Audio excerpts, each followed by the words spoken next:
Assalamualaikum warahmatullahi wabarakatuh. Perkenalkan, nama saya Azza Cika Rizka Baheri dengan NIM 20101084 Prodi Administrasi Publik kelas karyawan.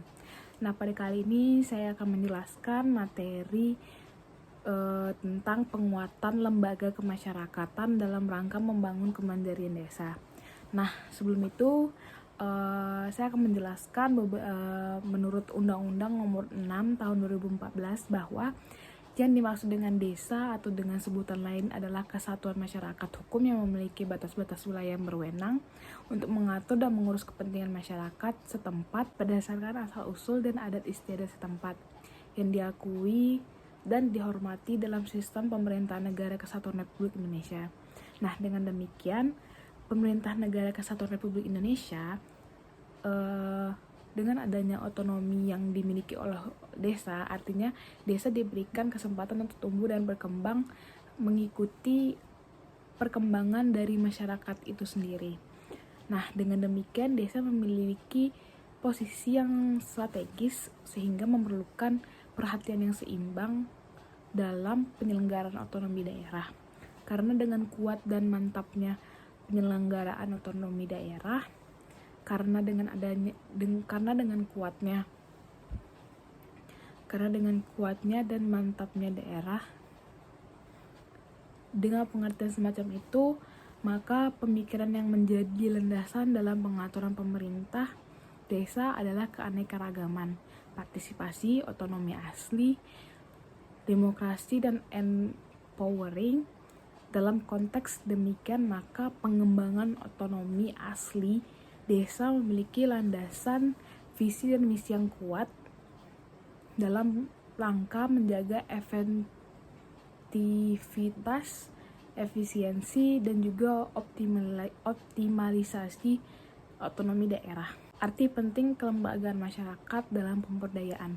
Dalam konteks penguatan kelembagaan diperlukan beberapa struktural terhadap kelembagaan lokal menuju peningkatan taraf hidup, produktivitas, kreativitas, pengetahuan, dan keterampilan maupun kapasitas kelembagaan agar senantiasa survival dan mampu beradaptasi dengan perubahan sosial yang melingkupinya. Nah,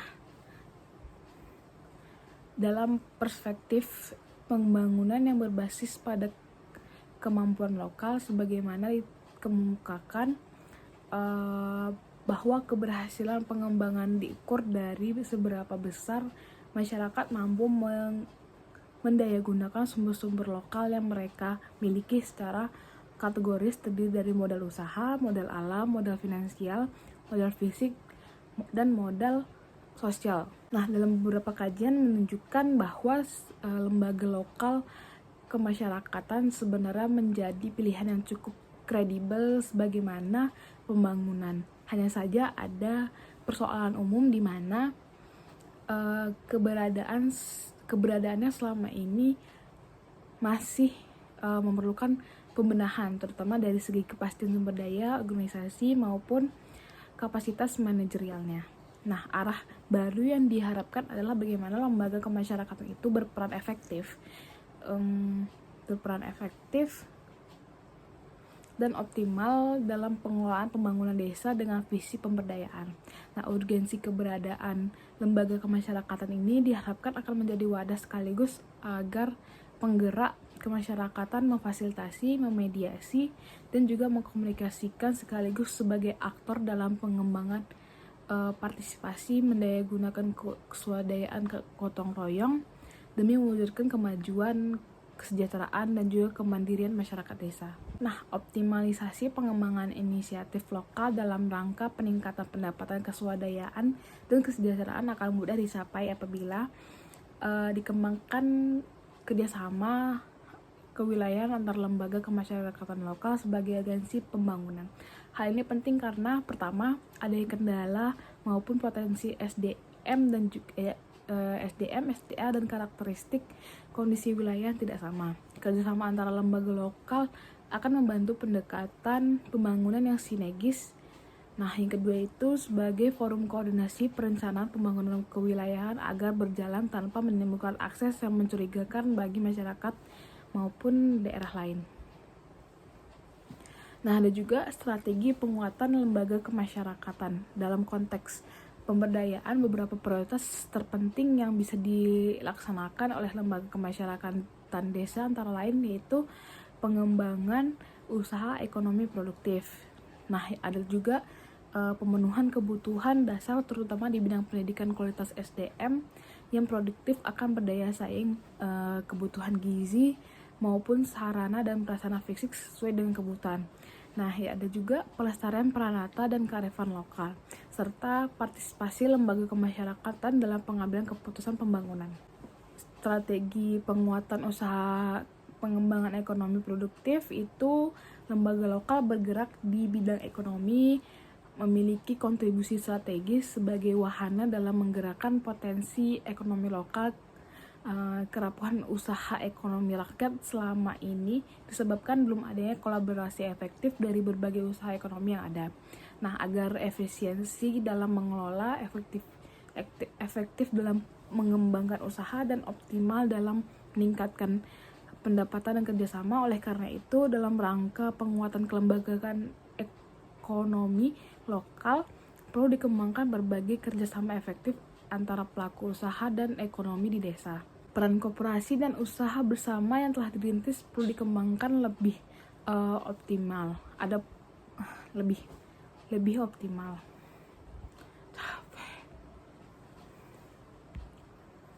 Nah, yang kedua yaitu ada penguatan kelembagaan kemasyarakatan dalam pemenuhan kebutuhan desa. Nah, peningkatan kualitas hidup ini dan kesejahteraan masyarakat secara mendasar terkait dengan peningkatan kualitas ekonomi, pendidikan, kesehatan, maupun infrastruktur lingkungan. Strategi pengelolaan pembangunan di masing-masing desa diharapkan mampu menyentuh prioritas-prioritas penting pada bidang-bidang pokok di atas sesuai dengan kebutuhan, peluang, kemampuan yang asa. Apabila bidang-bidang kebutuhan dasar di atas terpenuhi, hal itu akan menjadi kunci bagi peningkatan kualitas hidup, kesejahteraan, dan kemajuan dari masyarakat desa secara keseluruhan. Yang ketiga yaitu ada kelembagaan masyarakat dalam pelestarian tradisi dan kearifan lokal. Tradisi merupakan nilai dan atau norma, kaidah atau keyakinan yang masih dihayati dan dipelihara bahkan dipatuhi oleh masyarakat desa atau satuan masyarakat lainnya dalam rangka mewujudkan tertib sosial dan kesejahteraannya. Nah, selama ini masih berkembang pandangan-pandangan sederhana mengenai pengelolaan pembangunan yang beredar luas pada khalayak umum. Proses pembangunan ini dimaknai secara sederhana sebagai perubahan kehidupan masyarakat tradisional menuju masyarakat yang modern. Yang keempat yaitu ada kelembagaan masyarakat dalam pengambilan keputusan pengelolaan pembangunan. Nah, pada jalur ini agar kelembagaan lokal memiliki fungsi dan peran yang optimal, maka seharusnya lembaga lebih meningkatkan kontribusi dan perannya dalam pengelolaan pembangunan. Pengelolaan pembangunan partisipasi merupakan peluang besar bagi masyarakat termasuk kelembagaan lokal dalam mengambil keputusan dan juga mendayagunakan keswadayaan guna mengembangkan potensi dan menanggulangi permasalahan yang dihadapi dalam rangka mewujudkan mutu kehidupan masyarakat yang lebih baik secara transformatif. Sekian dari saya, wabillahi taufiq wal hidayah. Wassalamualaikum warahmatullahi wabarakatuh.